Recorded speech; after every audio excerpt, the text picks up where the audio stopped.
Você alguma vez já refletiu sobre o conceito de interesse? É uma palavra usada constantemente e se aplica em diversas situações.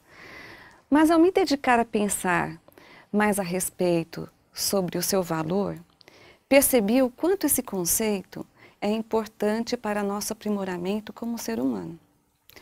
Gosto muito de conhecer a origem das palavras, pois a partir desse entendimento começa o processo de reflexão sobre os seus reais significados.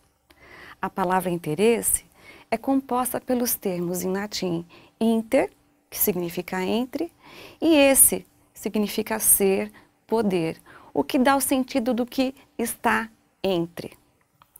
No senso comum, encontramos três grandes enfoques para o interesse. O interesse pode estar vinculado à ideia de motivação, significando um movimento interno que faz que o ser atenda a um acontecimento ou processo. Pode ser motivo, por exemplo, de atração entre os seres. Unimos-nos às pessoas com quem compartilhamos interesses e nos desligamos de outras com as quais percebemos que os interesses são muito diferentes. O interesse, porém, pode estar relacionado com a utilidade, a conveniência do que se busca. Nesse caso, o seu conceito é pejorativo, uma vez que indica a atitude de uma pessoa que aparentemente, por boa fé, busca se aproveitar de outra ou de uma situação. Há ainda o conceito de interesse na economia, que se relaciona com uma magnitude para mencionar o benefício, a utilidade ou lucro de algo. Mas e na logosofia? Como a logosofia conceitua o interesse? Para a logosofia, o interesse vai muito além dessas concepções. O interesse é uma virtude. Mas o que é uma virtude?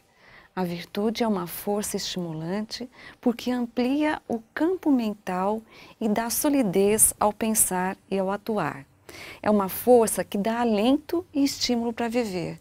Uma força que alimenta o espírito. Não é difícil comprovar que uma virtude não trabalha sozinha.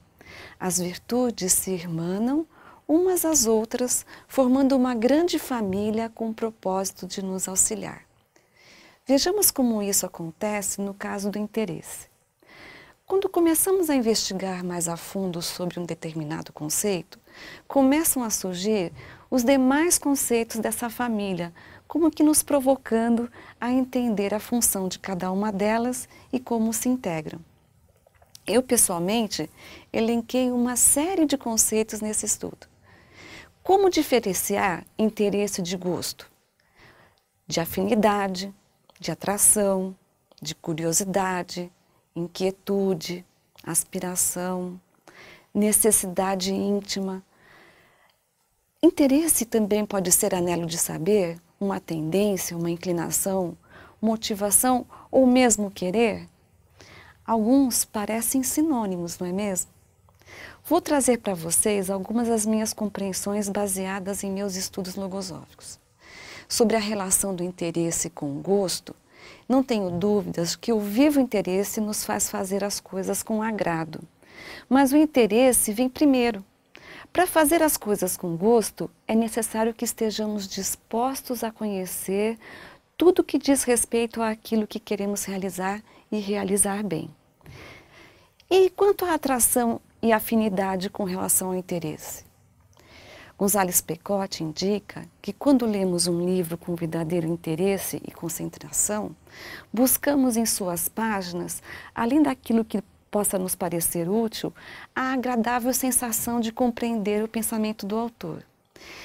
Seja por nosso pensamento ser afim ao dele, ou porque, sendo o pensamento do autor muito superior ao nosso, cativa o nosso espírito e nos enche de admiração. De fato, já pude comprovar isso. Sinto quanto o meu espírito fica cativado por pensamentos superiores. Não é por acaso, então, que ficamos interessados e concentrados em uma determinada leitura. Isso porque somos atraídos por suas ideias, assim como também somos atraídos por tudo de belo e de bom que observamos na natureza e nas qualidades de nossos semelhantes.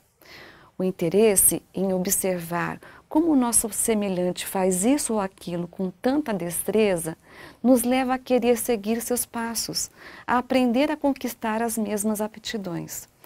Logo, podemos dizer que o vivo interesse está muito relacionado com os motivos que extasiam o espírito e nos movem a querer ser melhores. Um processo natural de todo ser humano. Vamos pensar agora sobre a relação do interesse com a curiosidade. Antes de falar dessa relação, eu vou retomar o exercício de descobrir a origem das palavras. A curiosidade provém da raiz latina cur, que significa por quê. Sendo assim, essa palavra apresenta uma significação muito positiva, pois o curioso é aquele que procura saber o porquê das coisas. Para a logosofia, a curiosidade vem primeiro que o interesse, pois ela deve sua manifestação a um impulso instintivo.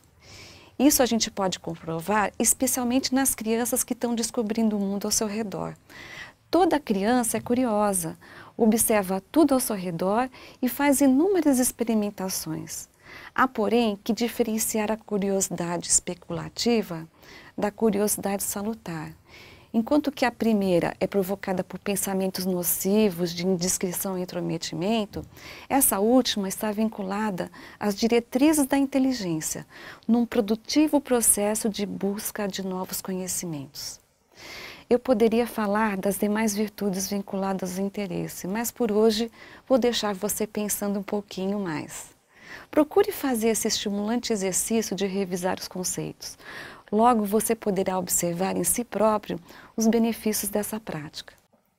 Para encerrar, nada melhor do que as próprias palavras desse grande humanista que nos provoca a pensar e agir de forma consciente.